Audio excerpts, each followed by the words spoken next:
Welcome back, climbers. I'm your co-host, Kaylee Floyd, and this is another episode of Climbing Mount CMMC.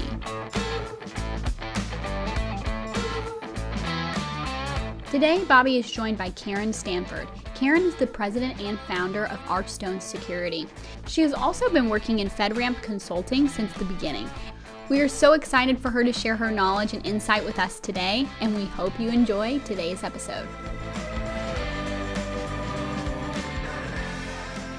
All right, everybody, thank you so much for joining us once again on our journey of climbing Mount CMMC. We're joined today with Karen Stanford.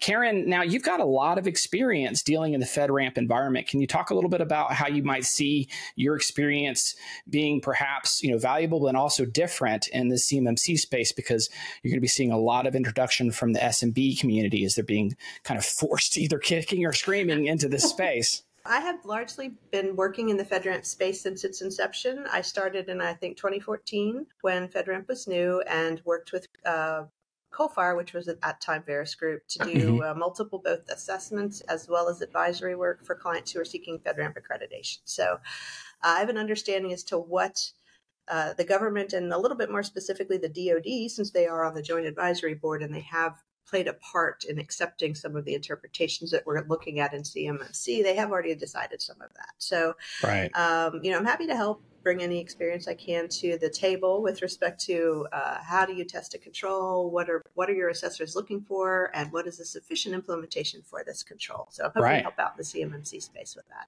So when you're seeing this influx of different types of people that are going to be getting assessed, right? Because CMMC is different than FedRAMP. Can you talk a little bit about some of those differences and how you see maybe some pain points in those differences and how they start to merge together? Because a lot of the assessors that are going to be participating, just like yourself, in these CMMC assessments, they're not going to be FedRAMP companies. They're not going to be those types of, their thoughts and processes and practices are going to be different than what perhaps you might be used to, right?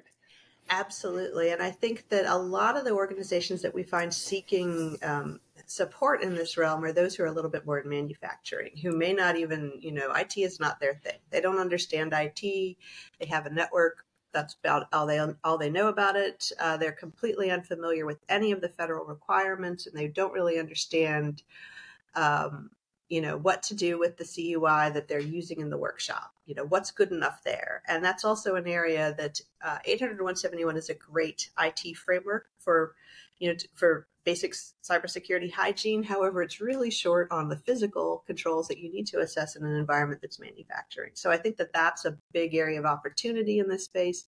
And I really empathize with any of those organizations who are manufacturing or working with machining equipment, have big, large workshops with open windows and open bays that, that don't really understand what they need to do here. So I think that there's room for a little more guidance for those folks off the top of my head. I think that's one area that I think we really need a bit more understanding as to what we would do as an assessor when we walk into a workshop. How good is a gate? How good is these are sorts of things where we understand how to protect your firewall, but not necessarily your perimeter of your facility. Is a chain link fence good enough? Does it need to be 8 feet, 10 feet? Yeah. We don't really know that. So I think that's almost tough. That case law of like history of proof of this is past the mustard, and some of that stuff has just not really been made very clear. And it has not. Yeah, and then I think when you have SMB organizations that are coming in that don't have the chops, like you're saying, experience, could be challenging, right? For sure. And I think that one of the big stumbling blocks that folks have is that we in the federal space really understand the language. We know what a control means. And I think these folks, for the first time, and you also see it distributed throughout the United States, where federal cybersecurity has been largely focused around the DC metro area, because that's where all the governments are. And a lot of the companies that work there have a presence there, or work in the government have a presence there. And so now we've got organizations who've never had to deal with any federal cybersecurity requirements, who are trying to find local vendors who can help them, who also don't know a lot about this. So I think that anything we could do to try to share the word about this is what you need to do, this is how you need to try to think about it and approach it, would really benefit that community. So that's really why I'd like to help out with this. Great. So let's get into a more pointed question. And one of the things that I'd shared with you off camera before we started the recording was just about how much I appreciated you being very transparent in this process, because as we were starting our journey a few years ago, I was posting on LinkedIn, asking questions, and you were very transparent and sharing perspectives when a lot more people were tight-lipped because they just didn't feel comfortable kind of going on record and speaking about some of those things. Right. One of those things that for a managed service provider like myself that is going to be struggling with is vulnerability scanning and assessment and wrapping all of this into a compliance plan for a client. You mentioned about the fact that, these organizations are going to be looking for vendors like ourselves. So what are some things that as an assessor, you're going to hold the, organization who's going to be going for the certification, as well as IT companies that are going to be helping those organizations? Can you kind of talk about vulnerability scanning and some of the challenges and how that, how that might play out and some things that they should probably know when they're taking that challenge on?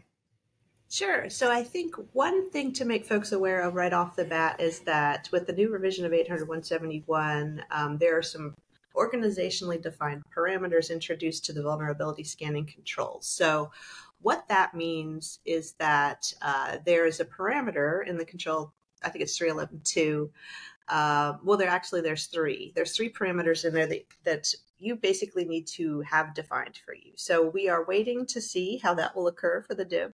It may be that missions publish their own minimal standards for CUI in, say, the DoD or the Coast Guard or whatever. They may publish something specific to the mission, or we might find that the DoD publishes a set of CUI organizationally defined parameters to follow. So the three that you need to look at for vulnerability scanning that we don't know anything about yet, we don't know what that requirement will be, is how often you scan.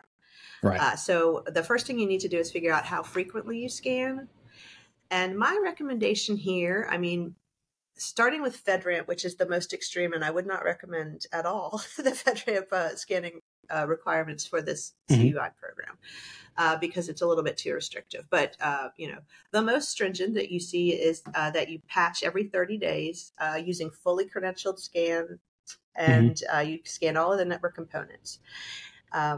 So that would be the most stringent. But I would say, for CMMC, somewhere between monthly and quarterly would probably be a little bit more appropriate. We don't know yet what the DoD will say is too much, but I would say monthly to quarterly, probably leaning a little bit more towards quarterly, to conduct a full credential vulnerability scan on all the components that house or process or transmit or store CUI. And the easiest way to kind of figure that out is if you get to your vulnerability scanner within your information system boundary and just draw like an Nmap or a ping or, anything you can ping basically from within the boundary probably should be scanned because that is an attack vector into the infrastructure. So Can I ask you a question specifically, because with so the organizational defined values is in the new version of Rev 3, right? That's going to be coming out. Now the current one, the current one, Rev 2, doesn't have organizationally defined values, but whether they're there or not, the interval is not yet defined, right? Whether you that mystery is still there. Yeah, all the organizations are like, what do we say? What do we pick? What do we do? And it's all, this is where I think to allude to your earlier point, where people are not confident in what they're going to say, is that there's no baseline yet for this framework. So I have been advising my customers right now to do monthly or quarterly. And if things change, you can obviously dial that back. But just to get into the door, monthly or quarterly would be good. Right. So that's my recommendation on that. And then the second piece, that's the new organizationally defined parameter, is what you do when you get those findings. So how quickly do you fix a high? How quickly do you fix a low? What do you do with those? So, again, the FedRAMP ones, which are pretty stringent, are that you patch highs or criticals within 30 days. I believe it's moderates within 90, and then low or informational within 180. So again, that is probably too much patching for an organization that is not dealing with, anything that is strictly federal data other than CUI. Right. So I would say, my recommendations on what to specifically put in as your parameters on this one would be a little bit, my first recommendation is that you subscribe to the known exploited vulnerabilities alerting. So this is an exploit that is tracked by MITRE. It's a CVE that would pop in your scan. But it's known to have been exploited, and usually when that happens, there's some sort of automated attack against it that can be used by a tool. So monitor those and patch those as quickly as you can. I typically want organizations to do it within a week, just because why leave yourself open? Know. So I would say subscribe to that and patch anything that's a known exploited vulnerability that pops as quickly as you can. So define that parameter pretty tight. But then highs and criticals are also pretty important. So I would stick with the 30 days that FedRAMP has on the highs and criticals, but the rest, I think there's some room there for adjusting the way you do this. So, you could create parameters that, and you're allowed to do all of this. What you want to do as an organization who is trying to become accredited is to define what you do and to follow that process. So if you've got a network segment that is completely air gapped, maybe you have a different policy for that, and you want to ensure that me as an assessor, I want to come in and say, okay, I like how you've set this up. This is okay. This is okay. This is okay. And then I just want to see that you're actually doing it. Right. So proof's in the pudding. Exactly. Yeah. So. But I would say highs and criticals, known exploits, you really want to patch those pretty quickly. And then after that, it's possible. There's multiple agencies in the civilian space that don't even patch loads just because it's such a churn, and it's like they're low, they're information. Also, depending on where the component within your, where in the architecture is this component? Is it not accessible to the public? Well, that changes its risk rating. So, So I would say, you really want to focus on those highs or highs, criticals, or known exploits, and then relax a little bit after that and try to carve out some, if you're experiencing a lot of problems with one specific component, then, figure out your risk approach for managing that component, and it doesn't necessarily need to involve patching. So one of the things that is interesting that hasn't, in my opinion, had as much clarity that would be great is you have the strategy of scoping. So for those that may not know exactly what that means, is basically you might have an organization of perhaps 100 assets and users in that. And you might say, okay, well, only a half or a quarter of my organization is really going to be exposed to this. So you would scope it, sort it down. But there's some assumptions on enterprise type implementations. Would you consider vulnerability scanning something that you would like to see as an assessor coming in that would be organizationally wide, not scope just a piece? But, what's your thoughts about that? I think it's always in your best interest from the perspective of that once anyone in your organizations, we're talking about CUI right now, but you could have intellectual property that you have on a different server that you want to protect. So I always remember, what you see in this framework are basic cyber hygiene things that I really do recommend that, you try to implement across the board.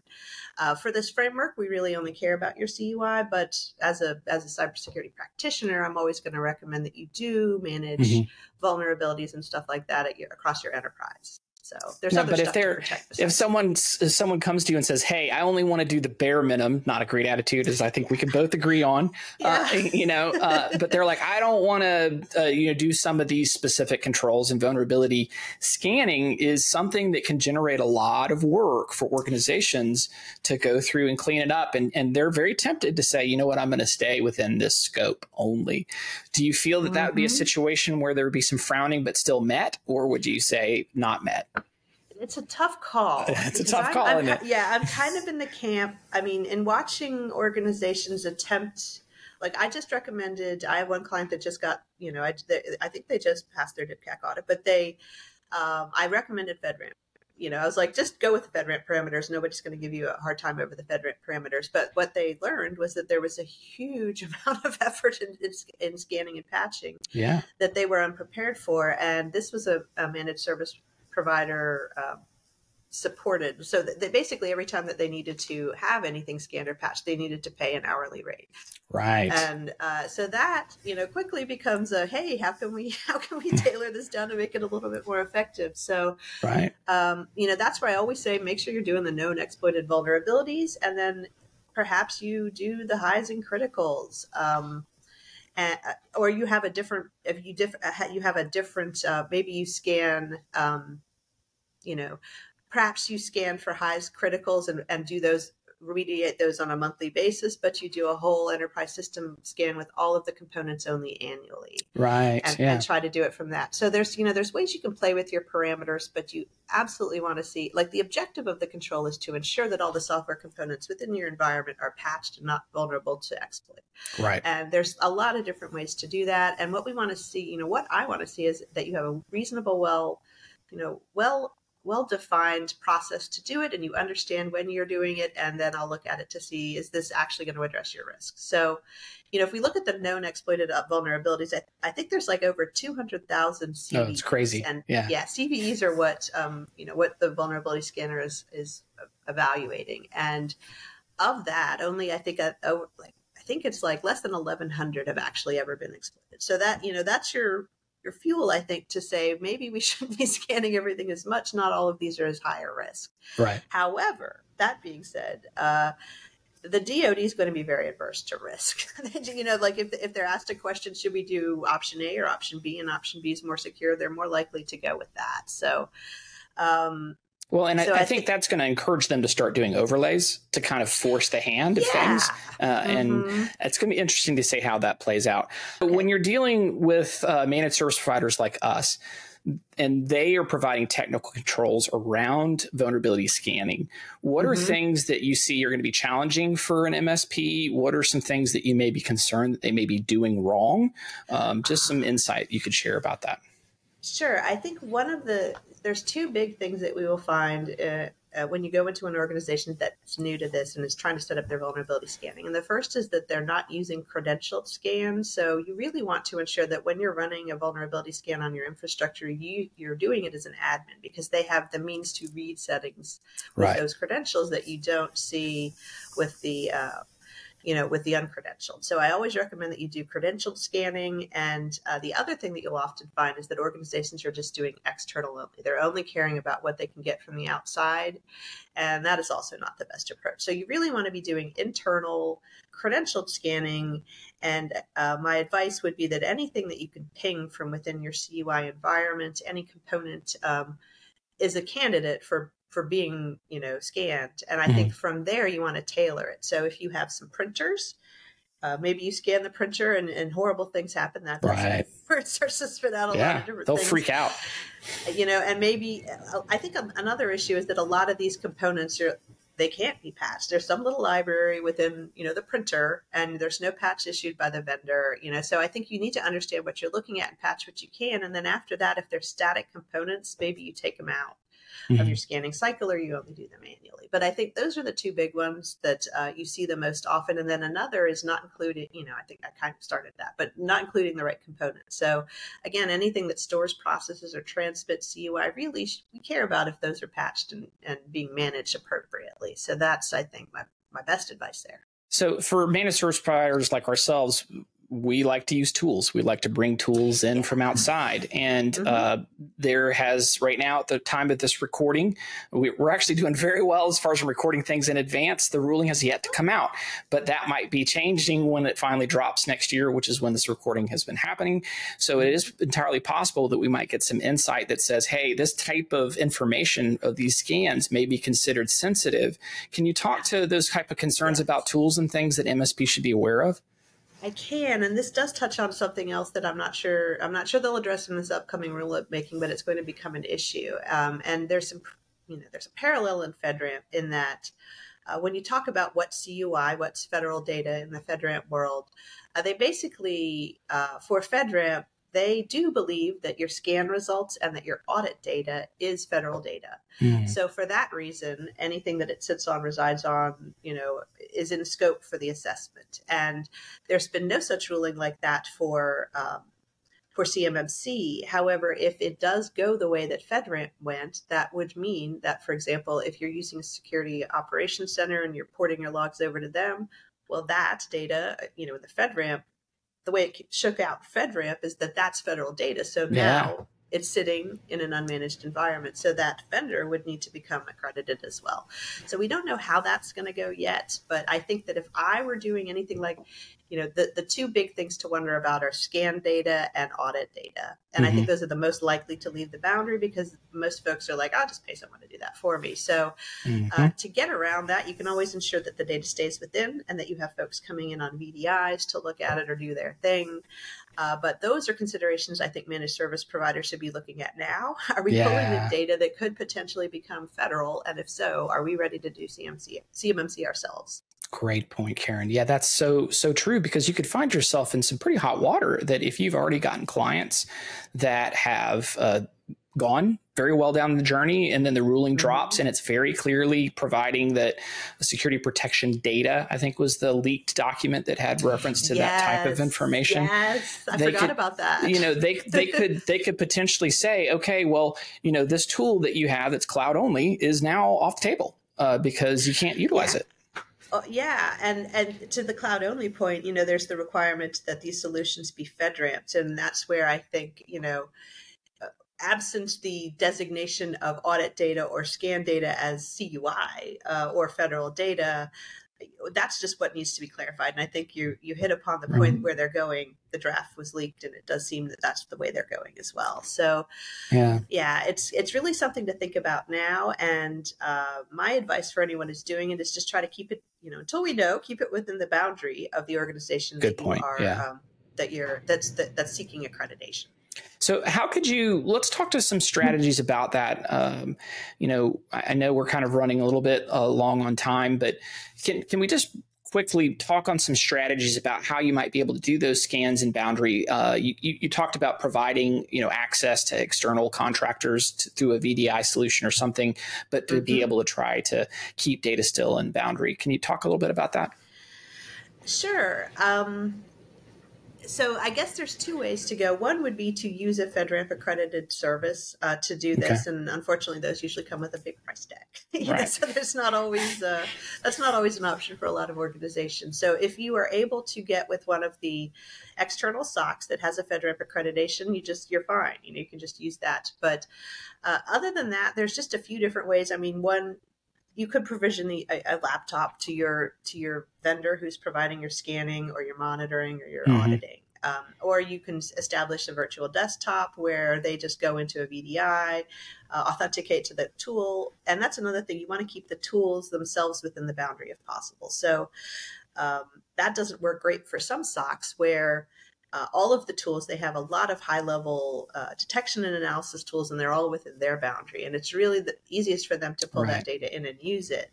So those are the folks I think especially would want to seek accreditation themselves. But for the most part, then I think, really you just want to ensure that you either provision a user to come in and be, basically be an employee within your organization, even though they're from another company and they're doing the work from within your network.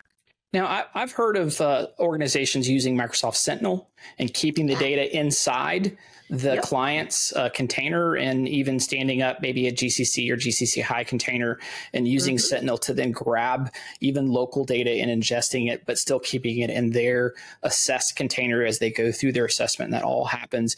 And that, there's some interesting possibilities that organizations are trying to work through, but there isn't a good playbook that, hey, let's just go look at this document or Word, or how 80 other people have done it. Like, this is all sort of, everybody's inventing the wheel, at the same time and cutting your teeth and going through this. There's a lot of different ways of doing this, and not all of it's super clear. How do you suggest people try to cut their teeth and understand strategies and ways of trying to get around this? What are some pointers that you could suggest to them to think about it or try to attack this? I think the first thing is, if you're an MSP who's trying to understand what you need to do, or even if you're an organization seeking accreditation and you're trying to understand what to do, I think you need to understand what tools you need and where they're going to live. We talked a little bit about that, but I think typically organizations don't have, as you mentioned, a SIM capability or a SOAR or an XDR. Those are all vulnerability management, not incident data, auditing, logging, et cetera. So you need to look at what you need. So most organizations are going to need something like Sentinel. Sentinel's great. I've worked with it, and it's pretty easy to use, pretty easy to set up, pretty easy to configure. So you need to understand what tools you're going to need, and then you're going to need to figure out how to architect your solution to support them, to keep that data in the boundary, or to identify vendors that you don't need to worry about that. Right. So I think that's one of the chief things to do. Good is point. just figure out what you need to buy, and I think the two, multi-factor is another one, but that typically doesn't involve any architecture changes. But I think the two that could potentially involve an architecture change would be your scanning and your SIM capabilities. Yeah, those are big ones, and I think a lot of people are so used to doing them through well-defined products that have been out for a long time, but have not been FedRAMP or haven't gone through all of that.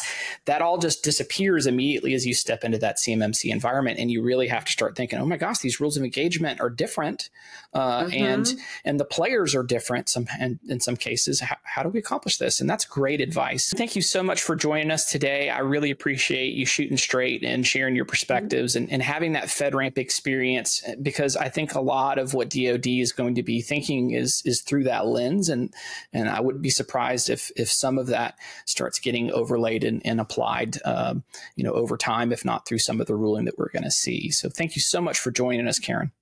Thank you so much for having me. Well, for all of y'all that are just tuning in, this is your first episode. Go back and look at some of the other ones. We've got some great people that we've already had, and we've got many more to come. We really appreciate you joining us today, and we'll see you next time. Make sure to follow us on LinkedIn and YouTube to stay up to date on the latest CMMC news. We hope you guys enjoyed today's episode and listen out for the next one. But until then, keep on climbing.